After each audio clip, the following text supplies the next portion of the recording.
The Chancellor says we wiped the slate clean, we're not coming back for any more tax rises. Is that still true? Well, when the Chancellor speaks, she speaks for government, and my job is to make sure that I put her words into actions. Remember that feeling when you're caught in a lie and your heart starts racing? Now imagine that happening on national television with millions of people watching. That's exactly what this Labour MP experienced during this brutal interview. Before we move on, I'd like to ask you a small favor. If you appreciate this content, please take a second to like this video and subscribe to the channel. Over 98% of you watch the videos without subscribing. It costs you nothing, but it makes a huge difference to us. So, did you click the subscribe button? Great, thank you so much. Now back to the video. As you watch, you'll feel a mix of secondhand embarrassment and fascination. It's like witnessing a car crash in slow motion. You know you should look away, but you just can't. Prepare to squirm in your seat as the MP's credibility crumbles with each probing question. Remember when Labour promised to be the party of clarity and competence? Well, that image has been shattered faster than a crystal vase in a china shop. Keir Starmer's recent TV appearance was supposed to be a showcase of Labour's policies. Instead, it turned into a spectacle of political evasion and contradictions that left viewers scratching their heads. As the interview progressed, Starmer's usual confidence began to crumble like a sandcastle at high tide. The interviewer fired off straightforward questions about Labour's stance on tax rises, and Starmer's responses were about as clear as mud. He resorted to vague statements like, "When the Chancellor speaks, she speaks for government, and my job is to make sure that I put her words into action." If that leaves you confused, you're not alone. So I'm keeping a tight grip on my own department so that we don't have to come back with the additional pressures. Now look, just look at what we're doing, Trevor. Over the summer, we got everything out into the open. But it wasn't just Starmer's words that betrayed his discomfort. Political analysts noted a significant shift in his body language as the interview wore on. Gone was the poised and polished politician we've come to expect. In his place stood a man visibly under siege, his composure eroding with each probing question. Nervous tics and uncomfortable shifting became more pronounced, painting a picture of a leader struggling to maintain control. The interview quickly devolved into a masterclass of political evasion. When asked about the implications of recent budget cuts, Starmer chose to sidestep the issue entirely. At the autumn budget, the Chancellor reset our finances, she fixed the foundations, and now I am sitting here on the cusp of announcing an investment programme into our country. Instead of addressing the concerns head-on, he veered off into a tangent about future investment programs. It was like watching a magician attempting to distract the audience with flashy hand movements while fumbling the actual trick. As the pressure mounted, Starmer's responses became increasingly incoherent. It was as if he was trying to piece together a jigsaw puzzle with pieces from different sets. The result? A jumbled mess of policy statements that left viewers more confused about Labour's stance than ever before.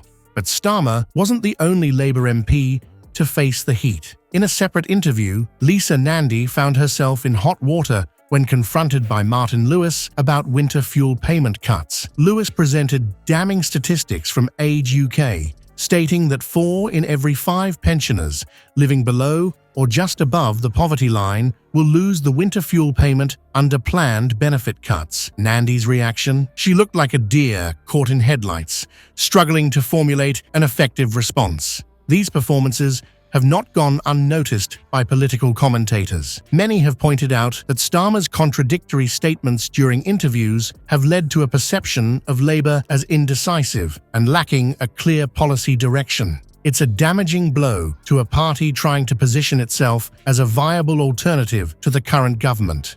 If political commentators thought Starmer's performance was bad, they hadn't seen anything yet. The real judges were about to deliver their verdict, and they showed no mercy. Within minutes of the interview airing, social media platforms erupted with a tsunami of reactions that would make even the most seasoned politician wince.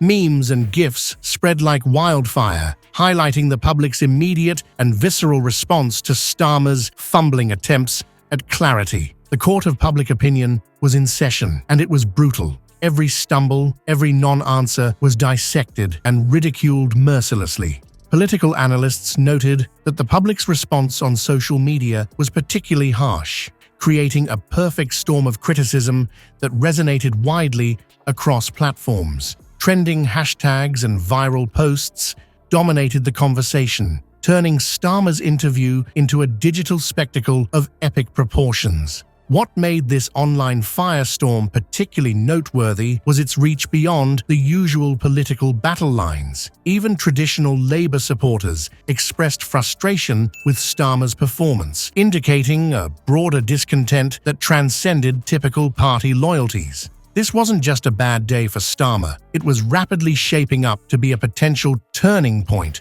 for Labour's public image. The level of engagement on social media platforms was off the charts. Users weren't just passively consuming content, they were actively sharing their opinions and critiques. Posts were reaching thousands of shares and comments, showcasing just how deeply Starmer's performance had resonated, or rather, how badly it had missed the mark. This surge in engagement is a stark reminder of how political gaffes can significantly impact party popularity and public perception in our digital age. But what exactly were people saying? A sentiment analysis of social media posts revealed a predominantly negative reaction to Starmer's interview. Users expressed disbelief and disappointment at his evasive answers, reflecting a growing demand for accountability and transparency from political figures. The public wasn't just annoyed, they were calling for more direct communication from their leaders. As the social media meltdown continued,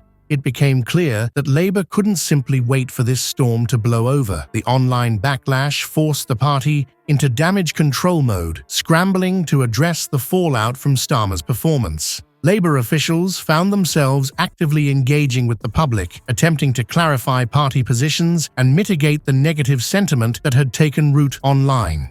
Starmer's fumbling performance has exposed a deeper issue within Labour, a disconnect between their polished image and the substance of their policies.